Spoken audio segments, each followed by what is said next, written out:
Notre rôle maintenant, c'est détecter notre lumière et en profiter au maximum. Et quand on a un plaisir ou un désir, la porte s'ouvre encore plus. Comprenez, c'est quoi la lumière? Lumière, amour. C'est pas important qui tu es, où tu es, comment tu es. Dieu t'aime.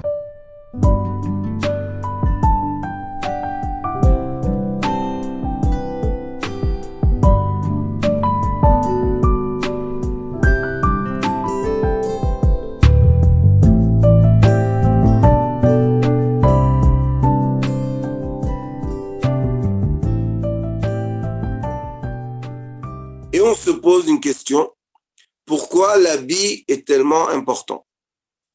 La réponse est qu'il est écrit dans le passouk de Teilim, Hashem malach geut lavesh. Lavesh en hébreu c'est levouche, ça veut dire que c'est l'habit.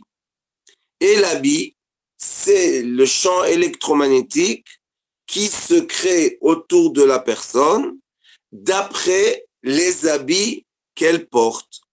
Et les habits qu'elle porte influencent l'être humain intérieur. Qu'est-ce que ça veut dire? Ça veut dire que quand nous sommes tristes, par exemple, nous allons nous habiller d'habits sombres et moins beaux.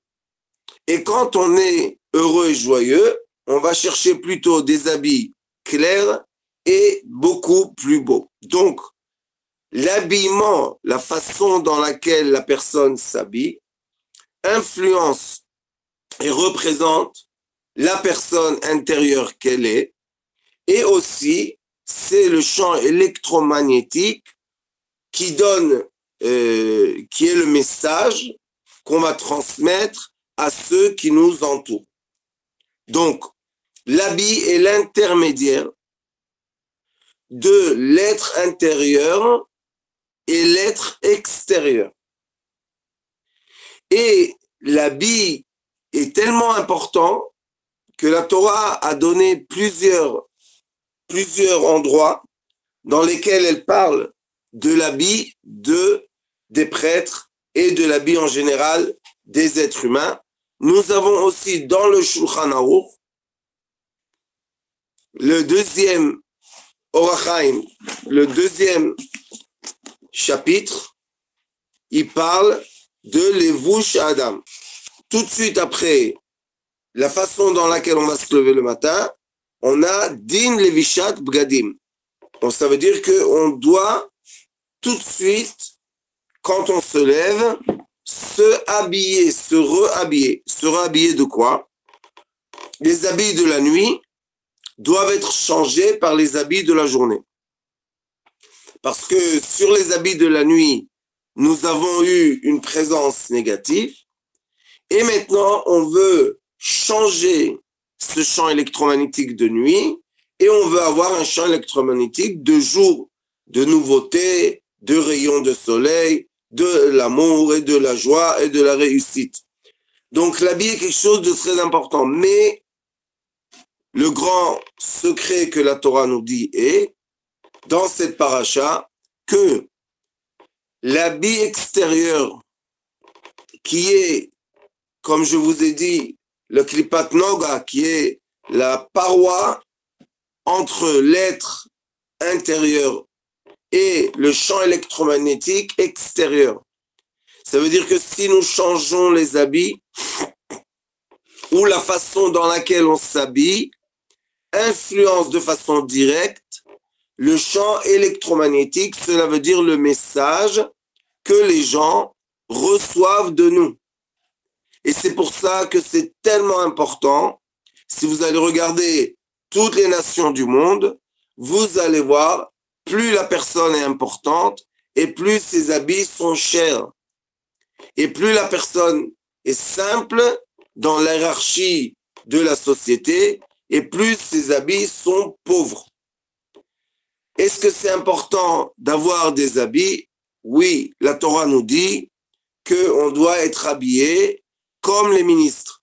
On doit avoir un habit qui est comme l'habit d'un ministre. J'étais au Maroc et j'ai rencontré là-bas le président de la communauté et il est toujours très très bien habillé. Je lui dis, pourquoi tu es comme ça, tellement bien habillé? Alors il m'a dit, parce que je représente la communauté juive, et quand il va beaucoup dans le palais, il rentre, il sort, politique, etc. Il m'a dit, il doit voir que nous sommes un peuple honorable. Nous ne sommes pas un peuple méprisé. Et c'est exactement ce qui est écrit dans le Shulchan Aruch. Donc l'habit, l'uniforme est très important. Et pourquoi l'uniforme est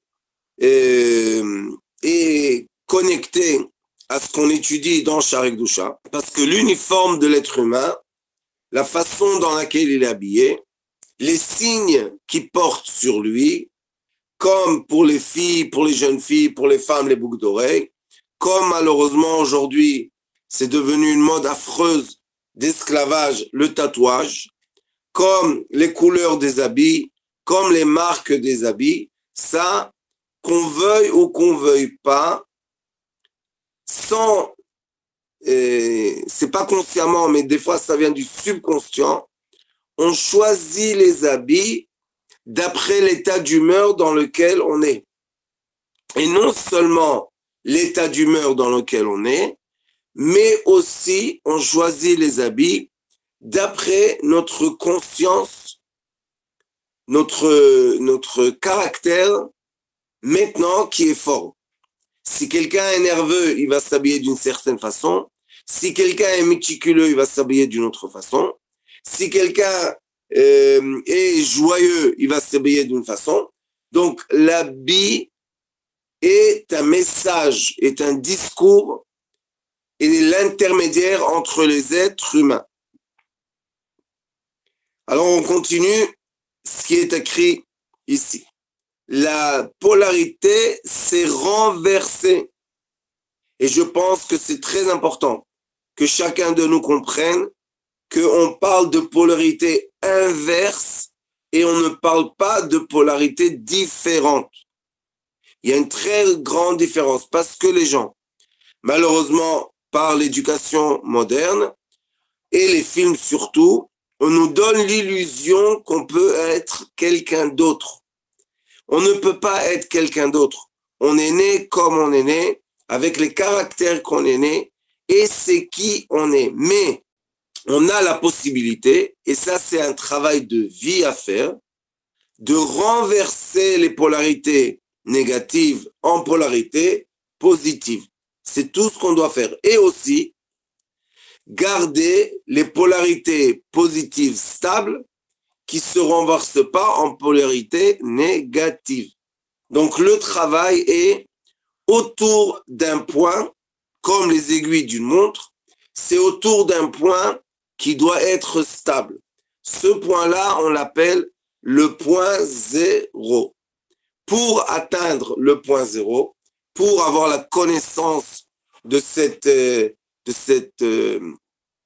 univers magnifique, magique qui s'appelle le point zéro, on est obligé de renverser la polarité négative pour se retrouver dans les polarités positives. Mais le Rambam Maimoni, il dit que à la fin, et ça aussi c'est écrit dans le Tanya Kadosh, Valevai kulanu memutzaim. C'est qu'est-ce que ça veut dire?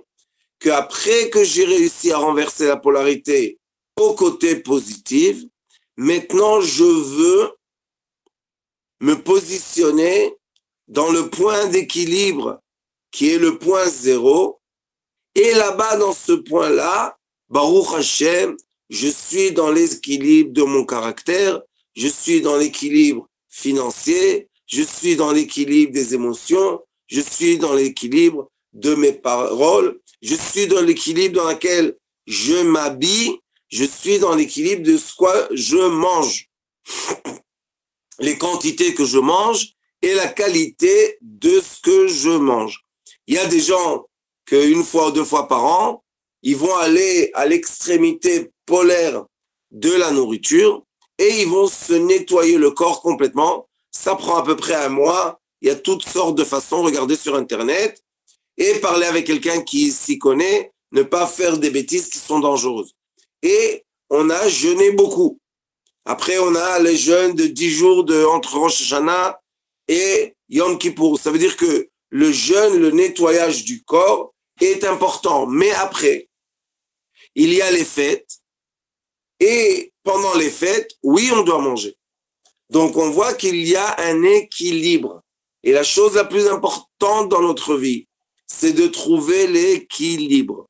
Pour avoir un équilibre physique et pour atteindre un équilibre de l'habit, de la paroi, qui différence entre moi et la société et tout ce qui existe autour de moi, je suis obligé de monter. C'est ce qu'on étudie dans l'école de la thérapie lumière. Je suis obligé d'aller à l'origine de l'équilibre physique, qui est l'équilibre spirituel. Et le travail des midot, c'est ce qui va nous emmener à cet équilibre. C'est pour ça que tout ce que je vous ai dit, c'est autour du mot na'afor. Ça veut dire qu'on doit renverser. On ne doit pas changer. C'est pas les achlif, c'est na'afor. Et vafra mem shiflut ad katse ha'acharon.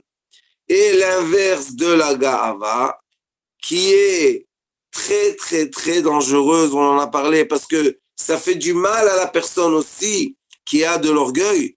Elle veut tout le temps respecter, mais on n'est pas tout le temps respecté. Les gens n'ont pas tout le temps les yeux sur nous. Donc, c'est une douleur de vouloir être respecté tout le temps et ne pas être respecté tout le temps. Donc, l'extrême, la polarité inverse de l'orgueil est shiflut ad katse ha'acharon.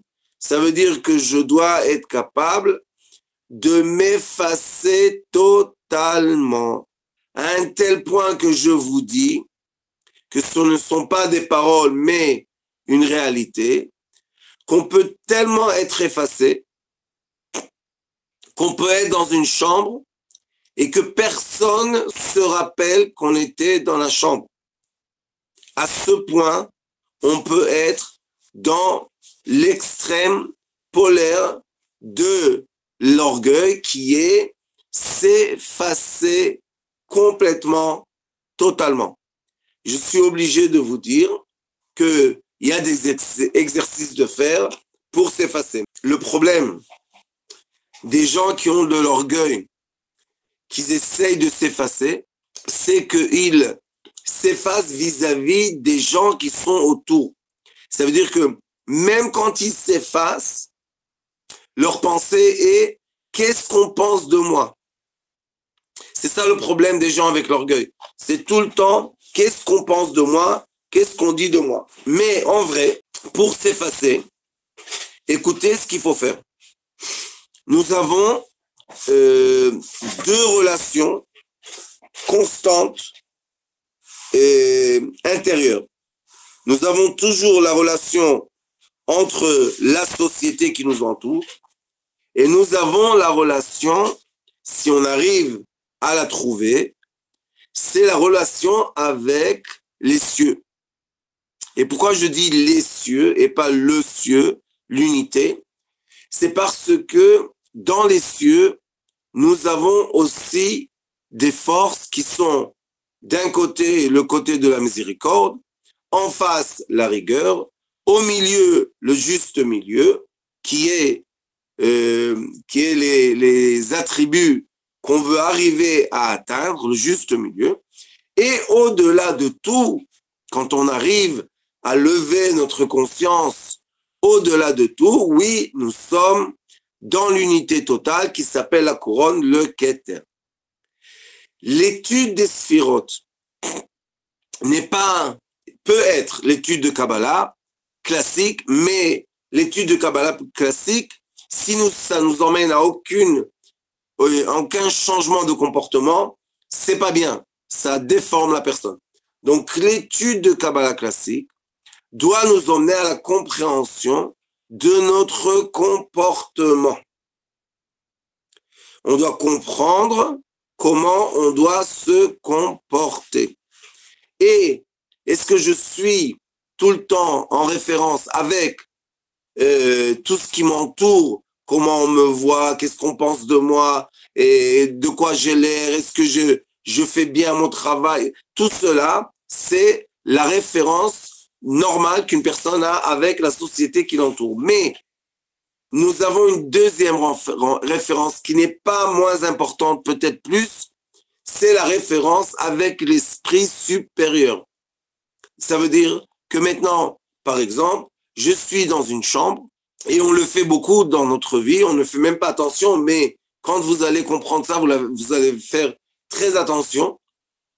Par exemple, je suis dans une chambre et maintenant, je pense à quelque chose, j'ai un problème et maintenant je rentre dans ma pensée à ce problème-là. Et je commence à avoir les questions-réponses, questions-réponses, questions-réponses dans ma tête.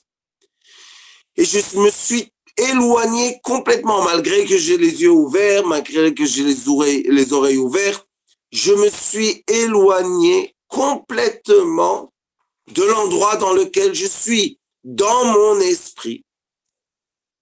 J'entends plus les gens, je fais plus attention à personne qui passe autour de moi à cause de... Et même des fois, les gens s'adressent à moi et je ne fais même pas attention. Je suis tellement préoccupé par cette pensée. Et tout d'un coup, quelqu'un me touche, je me dis, hey, tu dors? Hop, je me réveille. Mais j'avais les yeux ouverts, j'avais les oreilles ouvertes. Où j'étais? Mon esprit, mon cerveau. Ça, on étudie maintenant dans la 3e année de la thérapie lumière. Mon cerveau est connecté. Il a des connexions de lumière. Il est connecté, il est influencé, il a une nourriture, il a une source de lumière. Donc, si j'ai une source, comme je peux recevoir de la source, je peux grimper dans la source. Et cette source-là est une énergie qu'on appelle invisible, qu'on appelle spirituelle. Juste pour que vous compreniez. Jusqu'à où ça va aujourd'hui, la compagnie Samsung, il y a facile 10 ans de cela, plus, peut-être 10 ans, qui a dit dans les médias qu'elle a réussi à détecter déjà 300 mots, déjà avant que la personne les dise, de quoi ça a l'air dans le champ électromagnétique, et ils ont dit qu'ils ont déjà des appareils qui arrivent à détecter les pensées des autres. Ce n'est pas une blague, et quand on étudie la Kabbalah, c'est simple de comprendre que le champ électromagnétique qui est là, c'est lui qui commence le discours, et nous, avec le discours qu'on a interne, on va refléter au champ électromagnétique des mots, parce qu'on a tous, la discussion qu'on a interne ou externe passe à travers notre vocabulaire. Donc, les personnes qui ont certainement vécu ce que je vous ai dit, ou bien quand on est dans le train et tout d'un coup on regarde le paysage et hop, on disparaît, on va dans un nuage, dans un film, dans une imagination que nous avons, et on n'est vraiment pas dans le train. Parce que le temps du train, 3 heures, peuvent passer très vite quand on est connecté à une pensée. Ça s'appelle le début de l'entrée dans ce royaume qui s'appelle le point zéro. Ça veut dire que maintenant, si je suis dans une chambre et je vois que l'intention n'est pas visée à moi, malgré que j'aimerais qu'elle soit seulement sur moi, mais elle n'est pas seulement sur moi. Et je suis quelqu'un d'orgueilleux qui a besoin de l'intention des gens. Je peux commencer à m'énerver et à me comporter d'une telle façon que les gens seront obligés de me donner de l'intention. Vous connaissez très bien ça chez les adolescents ou chez les enfants.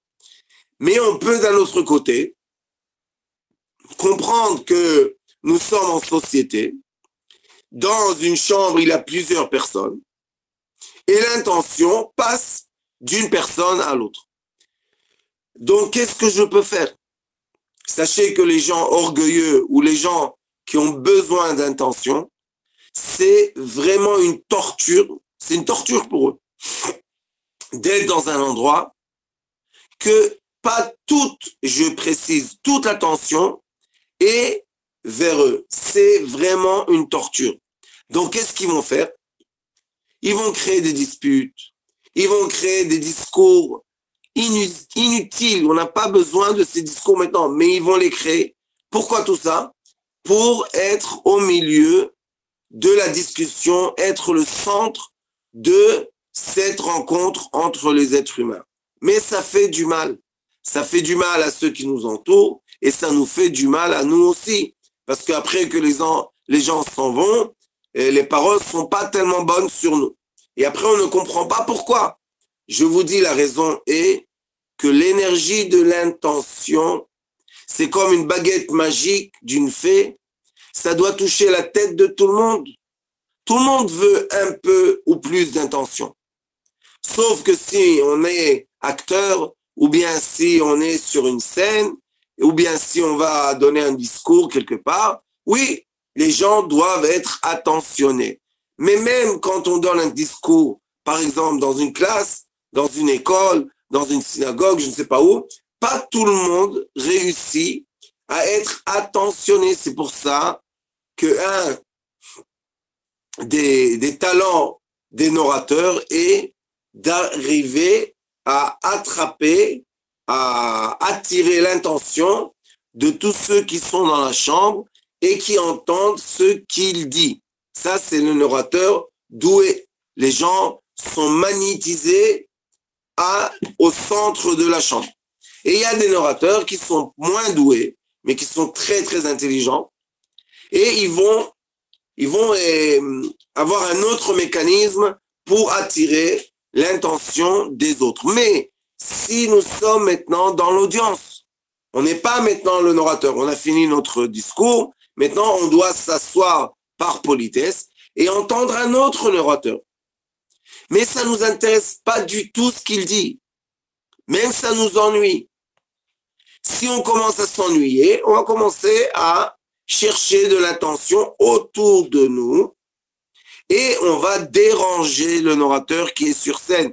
Mais n'oubliez pas que quand nous, on était sur scène, on ne voulait pas que quelqu'un nous dérange. Donc maintenant, on doit faire un travail interne pour nous-mêmes trouver notre point relatif qui va nous laisser dans le silence et dans le calme sans souffrir. C'est comme on dit à un enfant, reste assis dans un avion, ne bouge pas, on le ferme avec la ceinture, et cet enfant-là n'a rien à faire, il s'ennuie. Il va exploser le pauvre, et c'est normal. Il va devoir aller aux toilettes, il va avoir soif, il va pleurer, Mais si, regardez aujourd'hui dans les avions, on lui met une tablette en face de ses yeux, et on lui dit, imagine, regarde le film, on a du silence. Avant les tablettes, on lui disait, lis un livre, il avait du silence. Après, on lui a dit, écoute de la musique, il avait du silence. Aujourd'hui, on lui met devant le tablette. Le problème du tablette, c'est que malheureusement, nous les parents, on ne voit pas quels sont les messages qui sont introduits maintenant dans le cerveau de nos enfants. Je vous propose de regarder des émissions sur les messages qui sont introduits aux enfants par les dessins animés. C'est affreux, et on comprend pourquoi. Après des années de messages au subconscient, nous avons des comportements de jeunesse qui ressemblent à leur volonté de voir la société d'une certaine façon. Donc on retourne ici et on doit comprendre. Shiflut ad katse acharon, cela veut dire que moi-même, pas les autres, moi-même, j'arrive à m'effacer. L'homme de l'orgueil, c'est pas que les autres lui ont donné de l'orgueil. On peut pas donner de l'orgueil à quelqu'un. On peut donner du respect à quelqu'un. Mais l'orgueil est quelque chose d'intérieur. Donc nous aussi, même quand on est en famille, dans le petit noyau le plus intime qu'on a, et même en couple, nous avons des moments que nous avons de l'orgueil, c'est normal, c'est pas quelque chose d'extraordinaire, c'est quelque chose de naturel. Et pourquoi nous avons de l'orgueil? Parce que nous avons une âme céleste. Et comme nous avons une âme céleste, nous avons des forces célestes qui doivent se manifester dans un corps terrestre. Pourquoi? Pour devenir des champs électromagnétiques et des messages entre les êtres humains. C'est pour ça que dans une société, toujours, il y aura des gens orgueilleux et des gens qui sont très, très humbles. Donc nous, on préfère d'être humble que d'être orgueilleux, parce que l'orgueil, on en a parlé déjà, c'est quelque chose qui pollue la vie de la personne orgueilleuse. Elle commence à devenir addicte à l'orgueil et au respect qu'on doit lui donner, et sa vie devient l'enfer. Et aussi la vie des gens qui l'entourent. Donc, quand je dis je dois m'effacer, je dois être au point zéro, je ne parle pas les gens doivent m'humilier, parce qu'il y a aussi un trait de caractère qui demande, les gens sont à la demande que malheureusement on se moque d'eux. Ils sont à la demande qu'on les méprise. Ils sont à la demande qu'on les frappe. Ils sont à la demande qu'on leur fasse du mal. Je ne parle pas de ça du tout.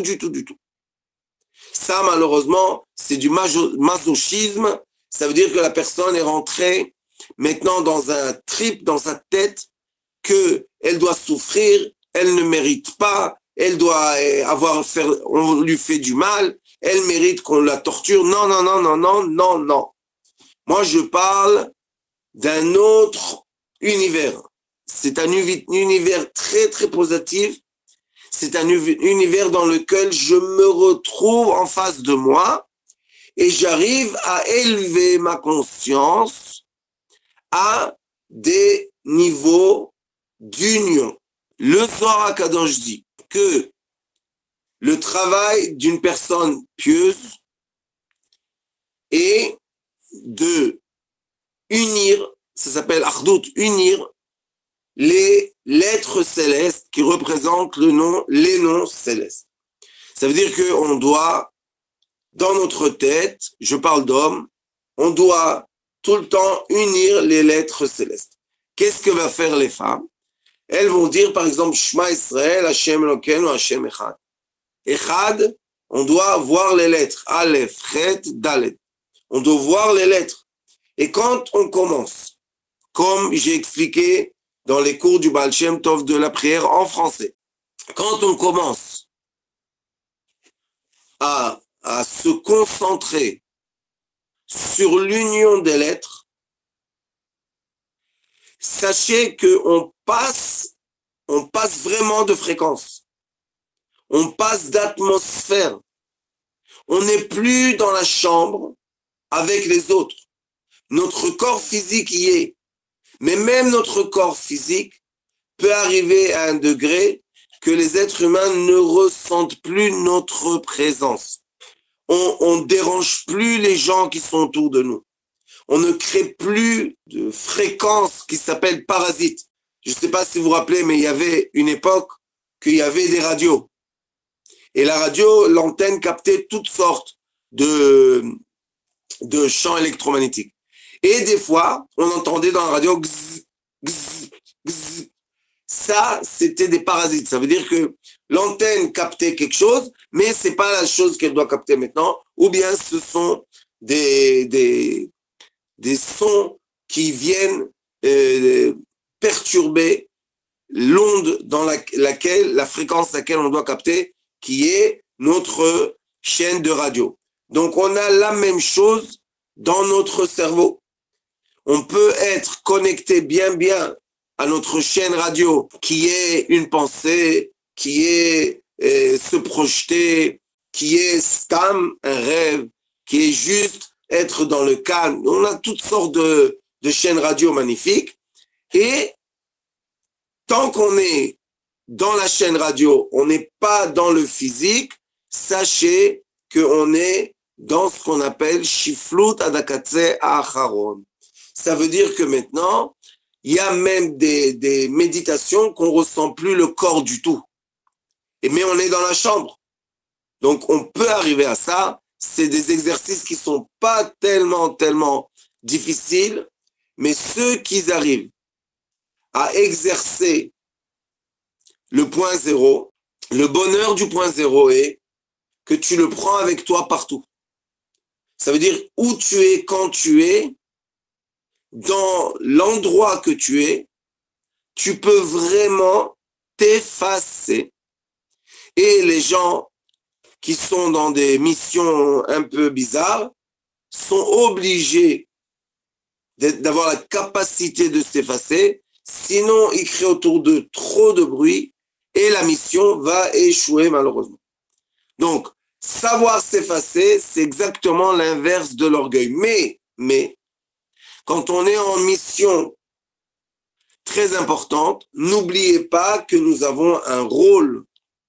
C'est pour ça que nous avons un peu d'orgueil, ou un peu beaucoup des fois, parce qu'on sait que le rôle qu'on est en train de jouer dans cette mission va influencer boule de neige des choses très grandes des fois.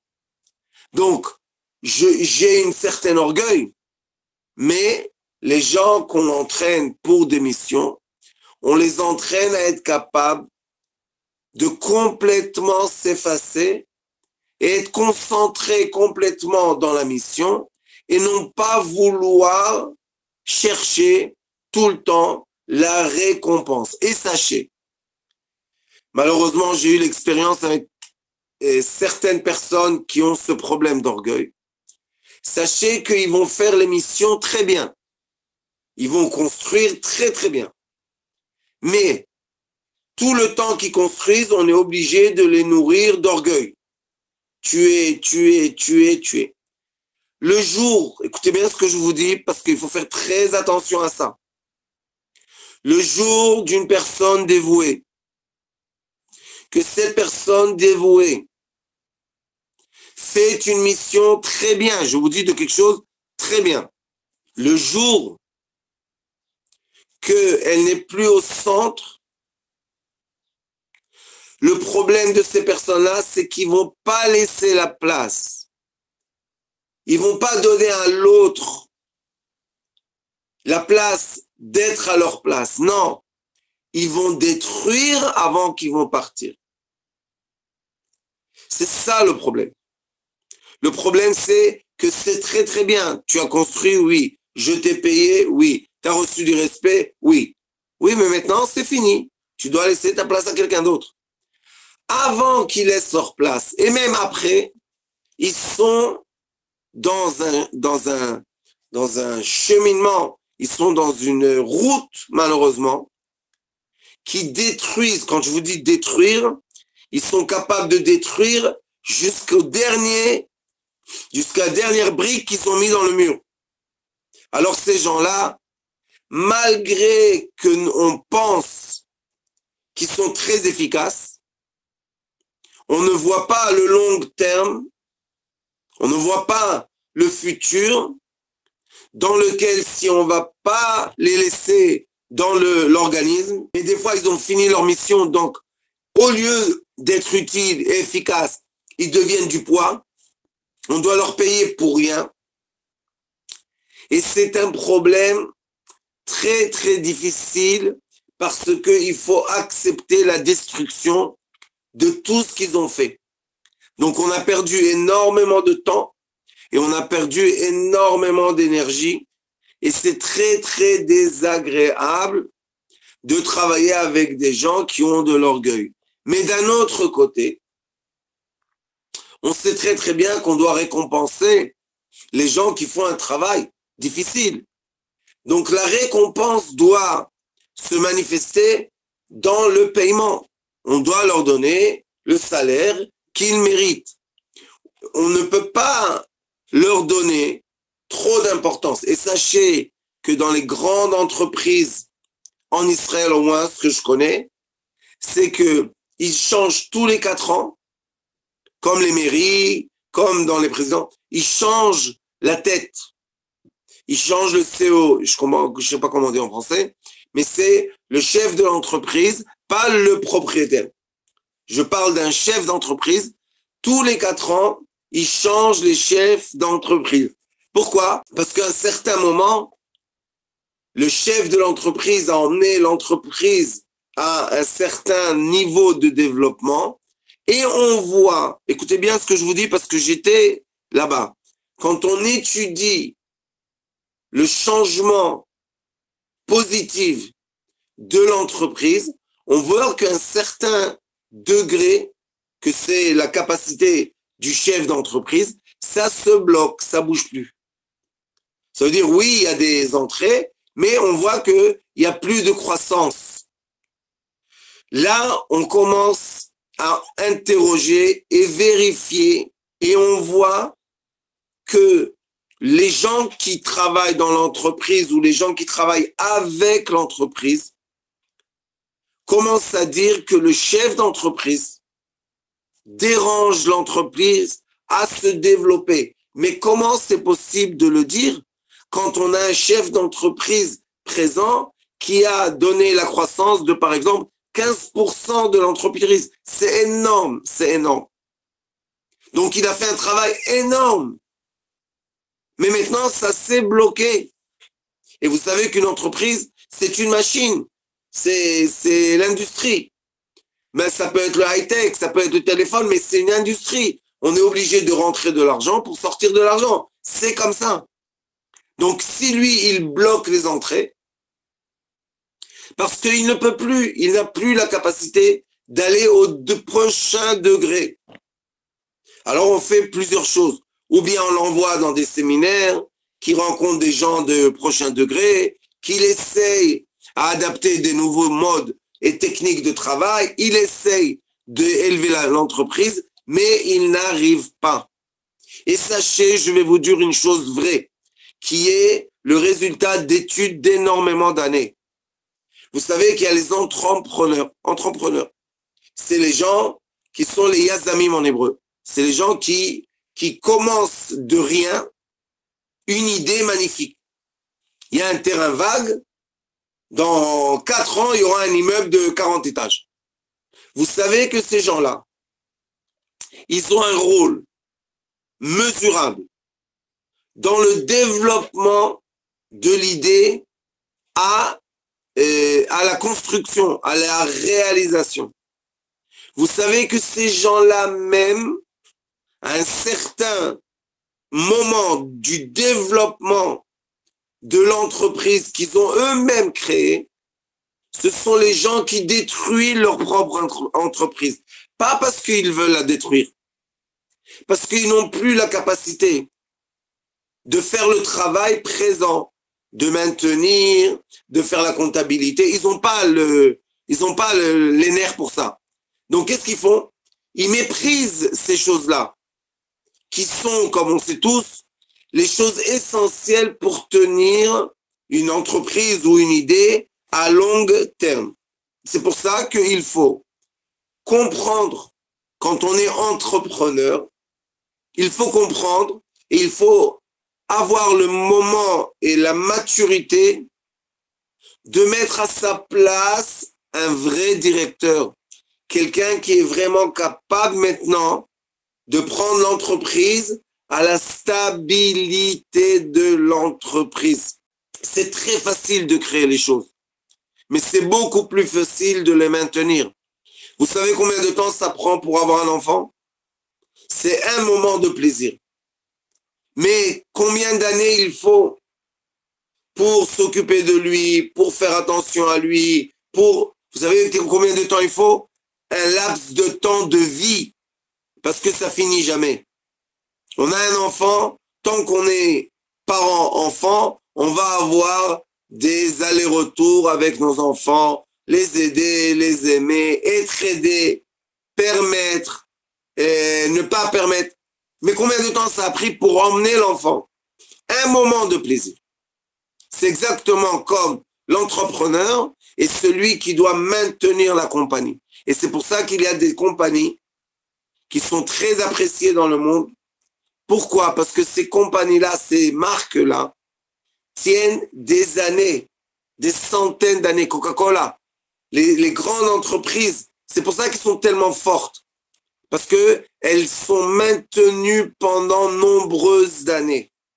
Et ça, c'est la force de l'entrepreneur, de laisser sa place pour que les autres maintiennent l'entreprise. Mais dès qu'on a besoin de faire une croissance ou un développement ou un changement, on est obligé d'emmener un entrepreneur qui a la capacité de rêver, de voir ce que nous ne voit pas encore et d'aller au-delà.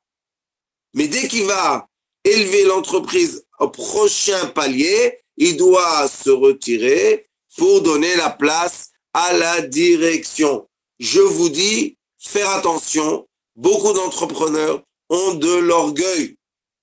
Et l'orgueil va les emmener que quand ils doivent laisser leur place, ils vont détruire. Il faut prendre en compte ce comportement que je dirais naturel, humain. Et il ne faut pas les juger. Ils sont comme ça. Eux-mêmes ne comprennent pas le dégât qu'ils font. Ils ont détruit tout ce qu'ils ont construit. C'est vraiment pas facile. Donc, quand il dit ici l'inverse de l'orgueil et l'humilité, je répète, pour ceux qui sont venus maintenant, on ne parle pas d'être humilié. On ne parle pas de ça du tout. On ne parle pas d'être écrasé. Vous savez, il y a une méthode, malheureusement, une philosophie qui dit que quand l'être humain avait de l'orgueil, maintenant, il doit se faire, les gens doivent se moquer de lui, le mépriser. Non, non et non. Non, interdit. On doit être capable de s'élever à un prochain degré de conscience dans lequel on est capable, on a la capacité de s'effacer. On doit être capable de s'effacer de notre propre travail et de notre propre volonté pour plusieurs raisons, mais la raison la plus importante, arrêter d'essayer d'être le centre de la rencontre qu'on a maintenant. Pourquoi? Parce que maintenant, il faut laisser place à quelqu'un d'autre. Et c'est très difficile, je sais. J'avais de l'orgueil quand j'étais jeune, beaucoup. J'espère que j'en ai plus beaucoup. Mais je connais. Les gens qui sont capables, les gens qui sont forts, ont de l'orgueil. C'est normal, c'est naturel. C'est normal. Mais il faut comprendre. Un jour, oui, j'ai de l'orgueil. Maintenant, qu'est-ce que je fais avec l'orgueil? Est-ce que je dois me faire écraser par les gens? Non, parce que quand je me fais écraser par les gens, je réveille en moi la haine des gens. Je veux me venger. Je suis pas gentil. Non, c'est pas ça le travail. Mon Rechaim, Baruch Hashem, j'ai eu la chance, très jeune, Sroto Tagen Alenu, qui m'a enseigné ce point zéro, ce silence interne. Passe de dimension. Tu dois changer d'atmosphère, malgré que ton corps est quelque part. Ton esprit doit être ailleurs. Et là, je suis obligé de vous dire qu'on peut se mettre par terre, on peut marcher sur le feu, on peut passer le froid. Je vous dis, on ressent rien du tout. On peut être dans un danger de vie et rester en vie. Vous savez, la première fois que j'étais à l'hôpital avec mon cœur, le docteur, il voulait pas nous dire, à moi et ma femme, combien de pourcentage mon artère principale était bouchée. Il voulait pas dire. Et l'opération était, que Dieu nous en préserve. Et vous savez qu'est-ce qu'il m'a dit? Il m'a dit, comment tu vivais? Comment tu marchais? Après 2 ans, tu avais 97% de l'artère bouchée. Comment tu bougeais? Je lui dis, j'étais dans le point zéro. Il m'a regardé comme ça, il m'a dit, c'est quoi ce point zéro? Je lui dis, tu es capable d'être le minimum possible et vivre. Et c'est comme ça qu'on peut passer le feu, le froid. C'est comme ça que si, malheureusement, on a des gens qui nous font du mal, c'est comme Moshe Rabbeinu, vous savez, cet être, Moshe Rabbeinu, était le plus humble des êtres. Mais il était le plus haut. Il faisait 5 mètres de haut. C'est un homme haut. Il était beau. Il est écrit que son visage rayonnait. Alors comment humble? Parce que Moshe Rabbeinu a été dans le mont Sinaï au début, quand il a vu le buisson, je ne me rappelle plus comment vous pensez, ardent. Quand il était là, il a eu la connaissance de la présence divine. Donc maintenant, quand il est connecté à la connaissance de la présence divine, qui est comme la connexion à la sagesse, malgré qu'il est haut et beau, quand on se référence, notre référence est la force, les lumières divines, on n'est rien du tout. On n'est même pas un photon, même pas, c'est rien du tout.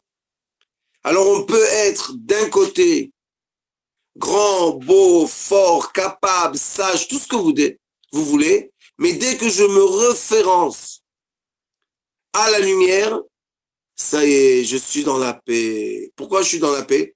Parce que la lumière est tellement grande, mais d'un autre côté, tellement bonne, et tellement gentille, et tellement pleine d'amour, que j'ai aucun problème d'être rien du tout, parce que je suis rien du tout. Et comment on vit ces deux extrêmes? On ne les vit pas en termes d'extrémité, mais on les vit en termes de sphère.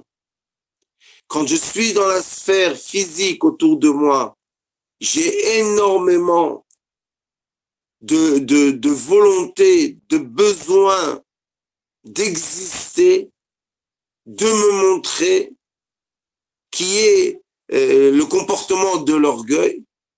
Mais quand je suis en référence dans la sphère du royaume, dans la sphère du roi, je sais que je suis rien du tout. Donc j'ai aucun problème. Parce que c'est vivre entre deux sphères et non pas vivre dans la même sphère. Deux extrémités.